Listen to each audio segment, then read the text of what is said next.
Everyone loves a good protest until you realize they don't actually change anything. You see thousands of people shouting, marching, holding signs. Then what? A week later, it's gone.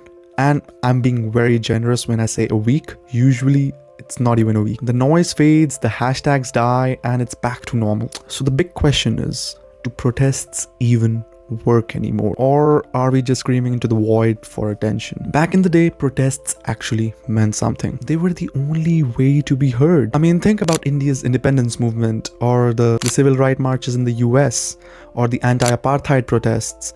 Those were not just angry people in the streets. They were organized, strategic, and most importantly, sustained. And that's what gave them power. The government couldn't scroll past them like a reel, like they do today. So fast forward to now, anyone can start a protest with a few tweets or Instagram story, which to be honest is great for spreading awareness, but it also means that everything just becomes a protest. And when everything's urgent, nothing feels urgent. And governments have sort of figured that out. And they know that this outrage has a short shelf life. So they just wait, because they know they wouldn't really have to react to it in a week.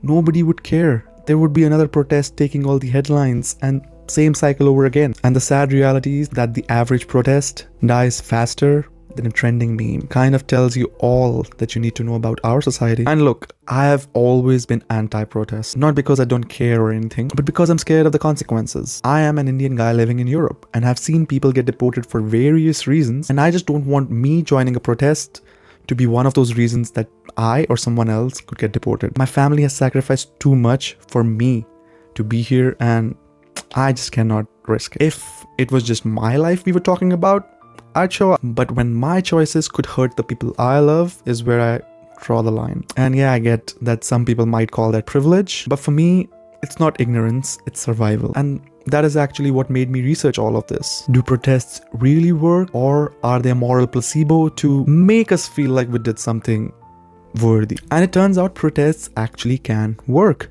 but they only work when they evolve, when they stay consistent and organized, even when the noise dies down. Studies show that protests that lead to policy changes are the ones that are followed by negotiations, lobbying, or consistent grassroots movements. So in simple terms, if your protest dies when your phone battery dies, it is not a protest. It is a photo op. I, for one, was taking awareness very lightly. But awareness isn't nothing. Even a protest that fails can change the way that people think. Like, the biggest example for that would be the climate marches.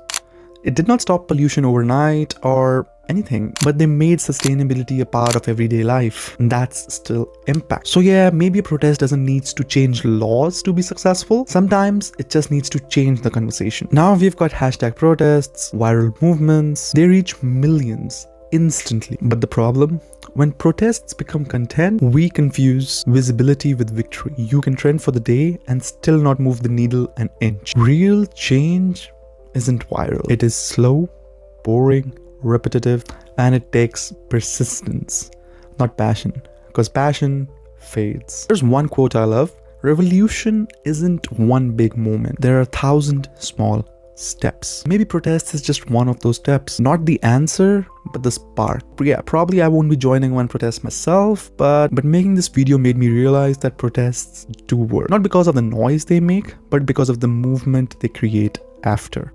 If all you want is to be heard, then protest. But if you want to bring change, then organize, adapt, and sustain. And maybe this is my little way of a small protest against empty outrage. So I hope I was able to convey a message.